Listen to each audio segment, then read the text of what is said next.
Hello everyone and welcome to my video on density. In this video we'll go over how to convert units and solve for density or mass or volume for different situations. So first we'll start off with the formula for density is going to be your mass divided by your volume. You usually just write D equals M over V. I also showed the magic triangle if some people like to use that. Feel free to go ahead and use that, so I'll put that over here. So you basically take the density formula and you draw it like this. And we'll put the D down here, the M there and the V there, and you cover up what you're looking for, and that would be M divided by D. If you're looking for the V, okay, if you're looking for the mass, it's going to be D times V, or you can just use the algebra and solve for it that way. All right. So anyway, a couple things about density. First of all, we need to know that 1 cubic centimeter is the same as 1 milliliter.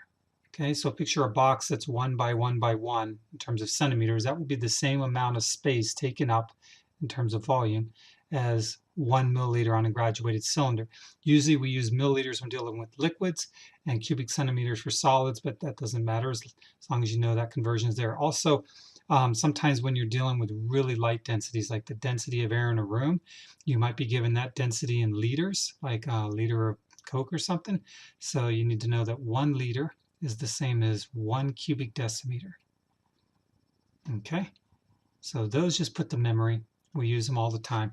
Whenever you're doing a density formula, look at the units that the density is given to you. Very often, like if I'm given the density of aluminum, okay, we'd say 2.7 grams per cubic centimeter. Okay, that means your volume has to be in cubic centimeters or liters, and your mass has to be in grams when you put it in this formula. You can't put in pounds or you can't put in meters for a volume. All the units have to match when you put them in, just like we were doing with similar triangles.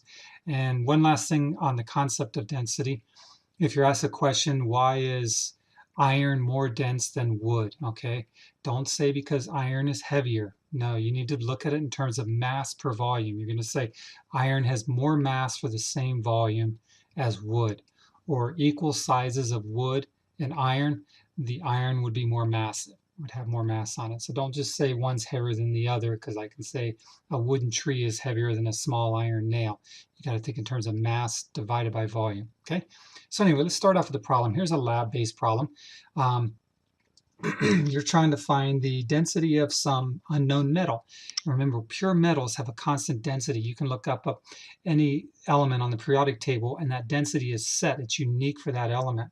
Okay, so let's say you have some box here or some weird shaped object, and you want to try to find the density of it, and you can't quite use it with a ruler, so you fill a graduated cylinder with water, and you slide the object into the graduated cylinder, and then you notice that the water level rises up from water displacement, and that's going to get you the volume. Let's say it goes up to 31 milliliters.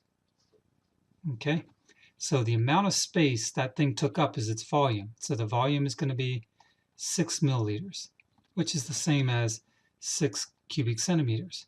They're the same exact thing. Okay, you can use either one. And then you put it on a scale, and let's say you find the mass of this object. Let's say you weigh it out and it has a mass of 18 grams. We'll make the math easy here. Okay, so you put in the formula here, your units match up, everything's okay. So your density of that object is going to be 18 grams on top, that's your mass. And you've got 6 cubic centimeters on the bottom, that's your volume.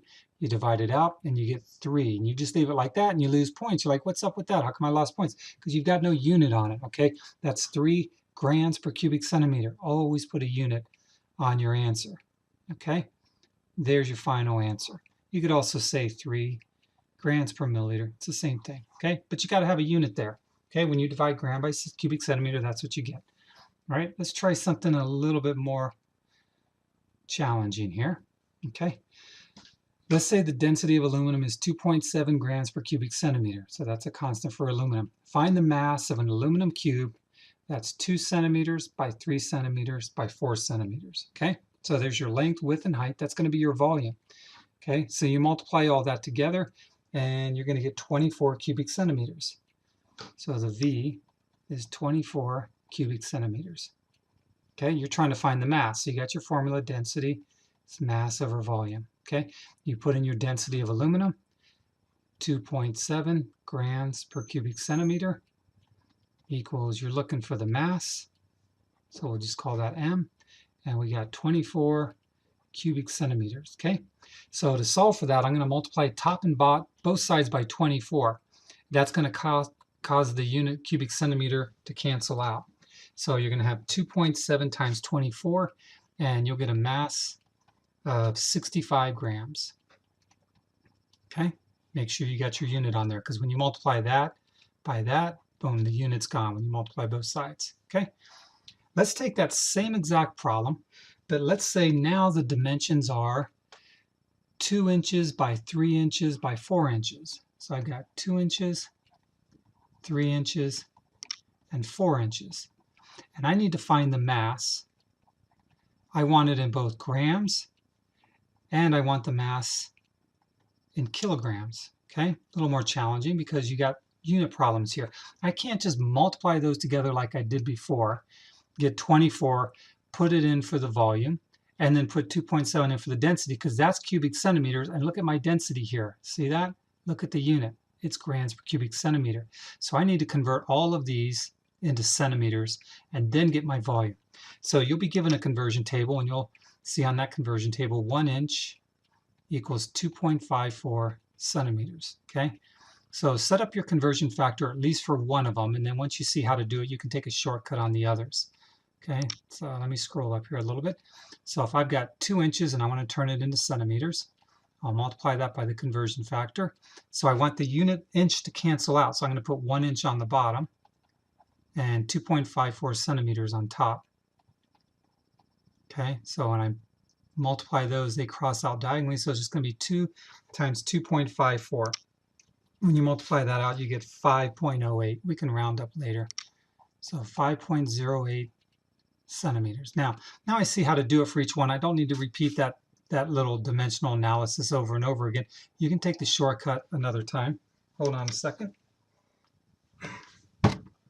I got a puppy here. He wants to say hello. Find the density of a puppy. This is Autumn. So hello, Autumn. He's in trouble. So anyway, back to where I was. So for the other ones, you're just going to multiply your inch times 2.54, and you're going to get 7.62 for the other one. And for the third one, when you multiply 4 inches by 2.54, you're going to get 10.16. Okay, those are all in centimeters. Multiply them together, length, width, height. That's going to get you your volume, and you get 393 cubic centimeters. Okay, now you can put it in your density formula. So you got your density of aluminum is 2.7 grams per cubic centimeter. You're looking for the mass, and you're going to put 393 cubic centimeters in there. Your cubic centimeters are going to cancel out when you multiply both sides by that, and you're going to get a mass of a whopping 1061. And that's going to be grams, because that's the one unit that didn't cancel out. Okay, they also wanted to give the answer in kilograms. So you got your loop chart right here. And gram is your base unit without a prefix. Kilos right here. Okay, so 1, 2, 3 units over. So it's 1.061 kilograms. A better answer for that is just round it up. It's about 1 kilogram. That's probably a best answer, or 1.2. Either one of those is fine. I'll take them all. We haven't done significant figures. They're all good with me right now. When you take AP science classes, you'll learn about the correct way of rounding. But for now, that's good enough. Okay? All right, one last thing I want to show you here. Suppose you're dealing with the density of air in a room. And let's say you got a box that looks like this. And you're trying to find the mass of air in the room. Can't draw 3D on this very well. Let's say it's 3 meters by 2 meters by 4 meters. Okay, a lot of times people want to take a shortcut that gets them into trouble. Okay, so let's say I give the density of air is 1.2 grams per liter. And you remembered up above here, what was that important conversion? Sometimes people forget this one. We've got 1 liter is the same as a cubic decimeter. Okay, so if people want to take a shortcut here, and they say, okay, I can just multiply that together. 2 times 3 is 6. That gives me 24. So I got 24 cubic meters. They go to their loop chart. Here's meter. And they remember that next one right there is decimeters. So they say, okay, I'll just go one loop over and I'll write 240 cubic decimeters. And now I can put it in the formula. That's going to be the wrong answer. The problem is you got to convert each one of these units to decimeters. Okay, so you have to do one loop for the length, one loop for the width, and one loop for the height. That's a total of 3 loops, because that is 20 decimeters, that's 30 decimeters, and that's 40 decimeters. So when you get the volume of that, that's going to be 24,000 cubic decimeters.